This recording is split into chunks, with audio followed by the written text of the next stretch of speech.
Is it possible to choose to believe in God? Not like naively, not like, well, try it for yourself. You don't believe in God, or do you? Maybe you're an agnostic. I don't know what you think about this stuff, Chris. You're probably sort of agnostic atheist? Or... Yeah, agnostic. So just try it out, like believe in God for a second. Give it a go. I don't know what that would mean. Right, exactly. It's sort of like how do you even begin to no, you can't do that. But what you can do is, it's complicated by the fact that I don't believe in free will, but shelving that for a moment. Like, okay, so like assuming that there is some like libertarian free will and you can like have authorship over your actions and choose when to raise your hand and stuff. You can choose to do things which will knowingly affect your beliefs. It seems a bit disingenuous, and maybe it is, but like if you only read Christian literature, only spoke to Christian guests, and did so without going into the conversation with an attitude of, I'm going to sort of criticize and object, but like, I'm just going to listen and learn. If you did that for like 3 years and only hung out with Christians and went to church every day, Christian worship music, you'd probably become a Christian. Like it probably would happen. You did it with vegans. Yeah, I mean, but that's actually another good example, is that if everyone you know is a vegan, and you only listen to like vegan speakers, and they're always talking about how immoral everybody else is and all this kind of stuff, like you're going to become a vegan. Chances are, So you can choose to surround yourself in a community and with certain literature that will at least sort of open you up. I suppose. So you can choose to do that. Interestingly, as an atheist like Ian was, or Dawkins, even though you are there in opposition, you are actually surrounding yourself a lot of the time with people who talk about religion, who think about religion, who think about the transcendent and God and ideology and dogma and stuff like that. That's right. And so a lot of people criticize me for being soft on Christianity. I accept the charge. I am, because I quite like Christianity. I'd call myself one of these cultural Christians if I could make a bit more sense of the concept. Like, I get what they're driving at. They're like, look, I like the message of Christianity. I like its ethos. I like its ethic. I like this figure of Jesus. And I can see societal benefit for people believing in God and religion and having a unifying moral and all this kind of stuff. Like, yeah, sure, that's great. And maybe that is a result of me spending too much time with Christians. It's possible, you know? You lived with some for a while? That's right, yeah. Yeah, I lived with Christians, and a lot of my closest, smartest friends that I talked to about philosophy and definitely theology with, they're Christians. And it's great. It's incredibly edifying. I have a wonderful time. But it's I try to spend time with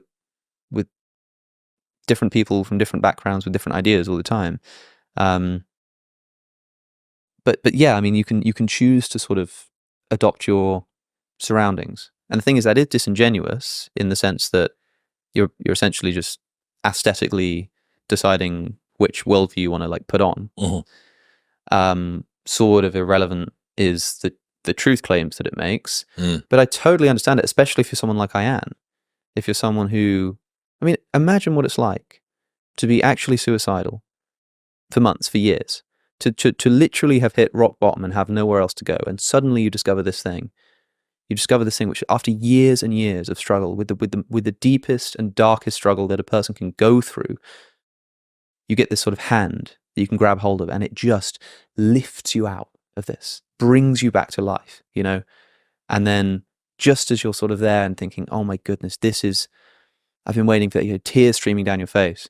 You got Richard Dawkins going like, yes, but do you actually believe in the virgin birth? Why do you keep bringing that bit up? Because it shows a difference in what people care about. The cultural Christians care about the ethic and the society and what it does for people. It's sort of a sociological project. Whereas for, I would say, theological Christians, but also like atheist critics, it's more about the truth claims of a religious worldview. So a lot of people, if you look at the comments on this discussion that they had, a lot of people will be like, oh, so Ian's just done a Jordan Peterson, basically. She's just sort of done this wishy-washy, well, the truth kind of doesn't really matter. By the way, this approach of like, it doesn't really matter, did Jesus rise from the dead? I don't really know. What I really care about is just like how it feels, man. That's the kind of like attitude that would get you condemned as a heretic in the early church, like, oh, you don't affirm the belief in the resurrection of Jesus, it would be bad. So the reason I bring it up is because they're two different approaches.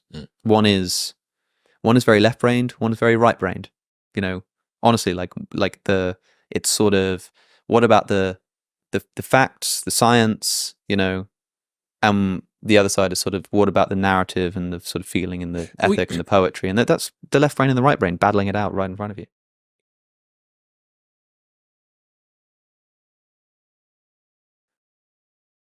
The specific truth claims of Christianity, like Jesus rising from the dead, for example, we can't say like that didn't happen in the sort of scientific sense of like, I mean, we're doing like historic science. I mean, you can just say, well, it breaks the laws of physics and they never break, but you don't know that. Like it could have happened, logically speaking.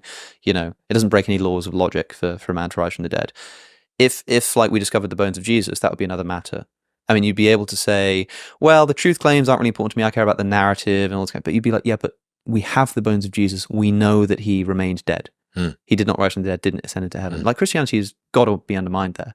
Whereas if it's a case of like, there's this extraordinary claim, which we can't like prove is false, that Jesus rose from the dead, but like, I understand why you probably don't think it's true, but you can't prove that it's false. It sort of leaves that room for people to be attracted to the narrative and the poetry and the meaning and sort of say, well, this is a really unbelievable claim to me, but like, I'm just sort of happy to just say, yeah, sure, why not? Jesus rose from the dead.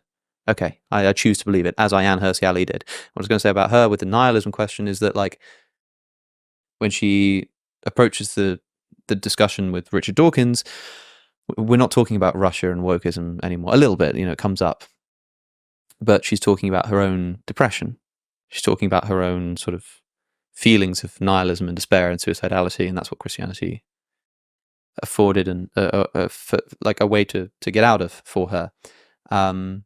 So for her, it was very much, seemingly, from what I understand of her position, a response to this personal nihilism as well.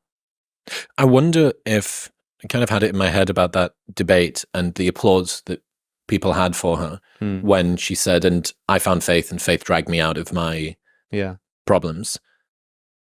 I wonder whether the reason, and even to me, I can feel it inside of myself when you hear a story like that from somebody who has been at a very low place and has been brought out by a thing that they believe in, and then this guy sat opposite them starts wagging his finger about this sort of weird panicky, but do you actually think that Jesus was born from a virgin? And and I wonder whether the applause, I presume that didn't get applause. I'm going to guess that Richard Dawkins trying to come in litigiously. Well, it was sort of a split audience in that, like, Dawkins, and I might be misremembering, I need to watch this back, but at points he would just sort of say, he said, like, I'm sorry, but this is bigger than, comfort and than your personal feelings of what brings you comfort. It's quite harsh, but then you're there to have that conversation. Of course. And there were a few points where he basically goes, look, I care about what's true. I don't care, I don't care about the narrative and the beauty and I care about what's true. And people, okay. Yeah, I just wonder whether, the ambient, meaningless, depressive, anxiety-induced cultural milieu that many people feel in the modern world, I wonder whether that makes them predisposed to see Ayaan as, well, good for you. Look at how great this is for you. I'm so happy for you that this thing has happened. And who's this white guy? Who's this old, fuddy-doddering guy coming in, shaking his finger at you and pooing on your parade? It's a bit like the sort of the father-in-law at the wedding coming along and being and like a beautiful day. If you found the person to love your life, and he goes, yeah, well, he doesn't make that much, does he? He could have a better job. Yeah, it's not. I'm not saying you're wrong. Yeah, okay, you're fine. Yeah, you're all right, mate. All right, fine. You're true. Yeah, correct. Well done. You've sort of scored your point on the truth value, but you've like totally ruined the whole day. Yeah. And that's how I think a lot of people would feel about that conversation. But look, obviously I understand. I mean, the way that I'm speaking now, I understand why people make this criticism. You can probably understand too why people are like, I'm soft on Christianity, because it seems like I'm like broadly endorsing this approach.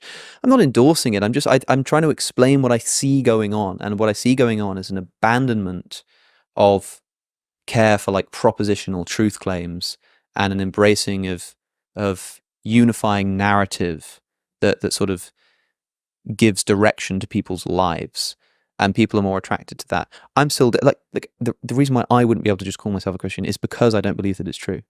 Like I think I'd have to believe in the truth claims. But that's because you are holding yourself to a particular standard due to the fact that you've spent the last decade immersed in it. You are also friends with people who do have a very high bar that they hold their own faith to. I think if I was to somehow be able to get in and twiddle with the barometer or the thermostat with which you would have to pass in order for you to say, well, I'm a cultural Christian. Yeah. I believe in forgiveness. You go to church. You've been to church. Like hymns, they're cool. You know, rock bands, they're awesome. Pyrotechnics, love that. God now, Corvettes, great. All of those things, I think you would quite easily be able to. I'm sure that there's tons and tons of Christian values that you think, yeah, this is great. And maybe if I had a way to identify that during times when my life is difficult, I would be able to think, rather than having to axiomatically, why is it that people come up with, you need to have your values? Do you know your values?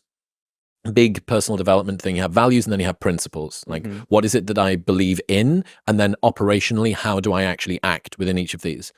If that's not someone just recreating their own religion on the back end of some personal development book, I don't know what is, you wouldn't need to do that. You don't need to come up with it from first principles because you have your operating manual that's there. It doesn't matter about believing in the thing. The problem that you have, as far as I can see, is that your criteria, your level of certainty and the depth of certainty as well, that level of conviction is greater than it is for some people who are able to bifurcate out their belief in the tree versus the tastiness and usefulness of the fruit.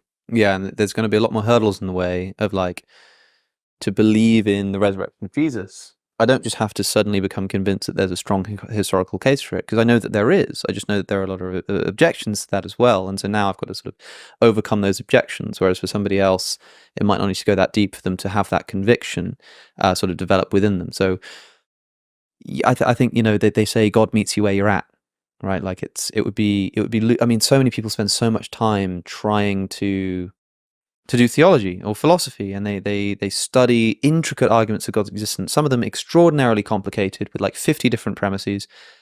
And there's part of you which wants to say, well, if that's what leads you to God, that itself seems like an argument against God's existence. Like, oh yeah, so you can come to know God, but only if you're smart enough and have enough time to read through this 50 premise argument that finally concludes. Yeah, that'll do it for you.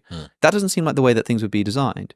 But maybe it's the case that for those who want to go digging in that depth, they'll find God there. But for those who don't, they'll find God somewhere else, such as in, you know, He does meet you where you're at. The pretty waterfall, or in the sort of escape from nihilism. So yeah, there's that idea that like wherever you look, you'll end up finding God.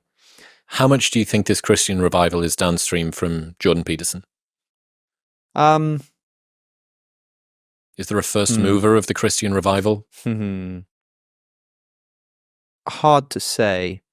I don't know about, because Peterson's religious convictions, Bona fides. They're so vague and so non-committal that I think it would be difficult to attribute a lot of it to him. Although his like friendliness to Christianity and the sort of biblical series that he does, and he must have inspired so many people to revisit the biblical stories, especially Exodus and Genesis, Cain and Abel. You know, everybody's heard of Cain and Abel now. I wonder if that was the case, you know, 5-10 years ago, before Jordan Peterson started talking about it in every single podcast he ever does. So that's cool, but I don't know if he sort of inspired this movement. I think in the UK, Tom Holland has a lot to do with it. Even if a lot of people haven't read Tom Holland, the people who they listen to have. You know what I mean? So like the actual sort of genesis of the thought might be in that Dominion thesis that seeps its way into a lot of. How many times have we heard the term Judeo-Christian values? Yeah. It's a strange phenomenon. I mean, what are Judeo-Christian values? I mean, like, flip open the Old Testament to almost any page and tell me what you find. And tell me if you think that accords with what people would proudly assert as Judeo-Christian values of today. They seem to contradict each other. Who else is perpetuating this wave of Christian revival? It depends what you mean. So the people I mentioned earlier, the Constantine Kissins, Douglas Murrays, they're perpetuating it in the sense that they'll, I don't know if Douglas Murray would use the term cultural Christian, but say Richard Dawkins and Constantine Kissin, two guys who will both say, I don't believe it's true, but I'm a cultural Christian. So they're just asserting the value of like Christian architecture, ethic, whatever it is, aesthetic, which for me is of course the same thing as ethic, really. But then on the sort of like belief front, someone like Ayaan Hirsi Ali is a big player, because she's a huge conversion story of someone who actually now believes in God. Russell Brand, maybe. I'm sure, like, even if you don't listen to him, he's famous enough that the fact that he's converted is like news. I don't know. Have there been any other sort of famous conversions recently that I'm missing out? There must have.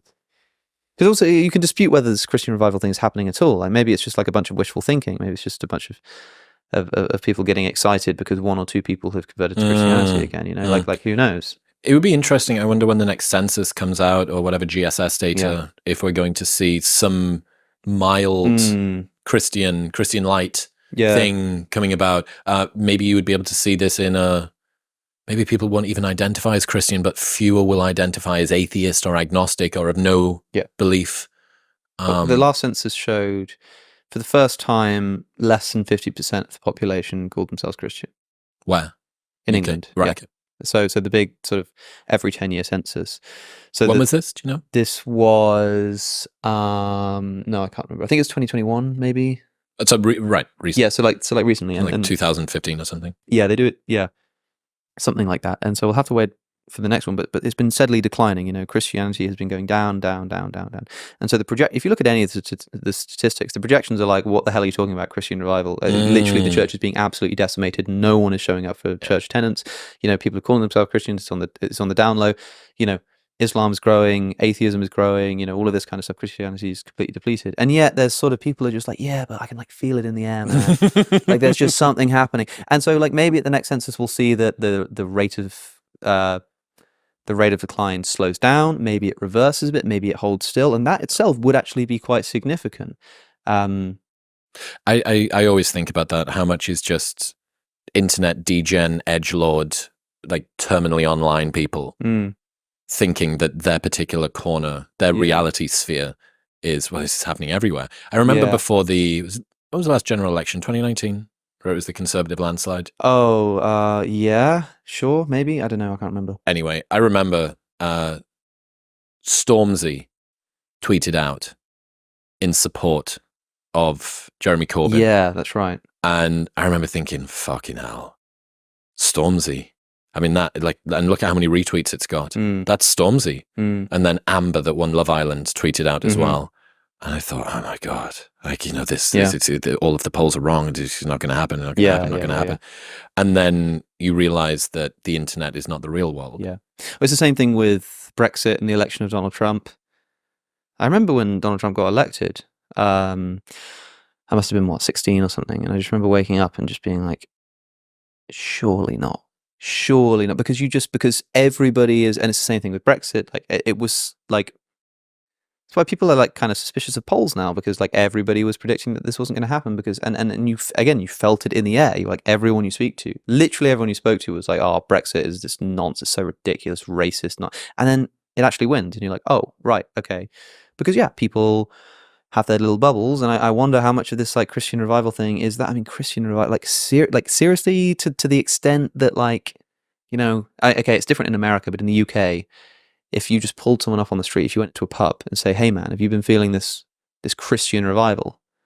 Like, what the hell are you talking about? Yeah. I mean, if you ask them, hey, you know, like the right-wing revival that's happening in the UK, they'd be like, yeah, man, it's crazy. You see how Reform UK has come out of nowhere and just like started dominating the polls. If you ask them about a Christian revival, no. The fact that it doesn't have the cultural force, it might be exemplified in the fact that the sort of new right-wing up-and-comer, Reform UK, who are doing everything they can to try to take the traditional right from, you know, who are now disaffected with the Conservative Party and bring them over to them. They haven't tried to use Christianity as a tool to do that. They haven't mentioned it. Again, even though something close to 50% of England claims to be Christian, you would think, and presumably the 50% who claim to be Christian are probably more right-leaning. I don't know that for sure, but you know, it's possible. If that's the case, you know, why wouldn't Nigel Farage be like, yeah, we're a Christian party, we believe in Christian principles and Christian values? There you go. Immediately got 48% of England. Yeah, because it doesn't work like that, because there isn't actually this like upsurge in Christian conviction that's happening in the country. Maybe we're beginning to see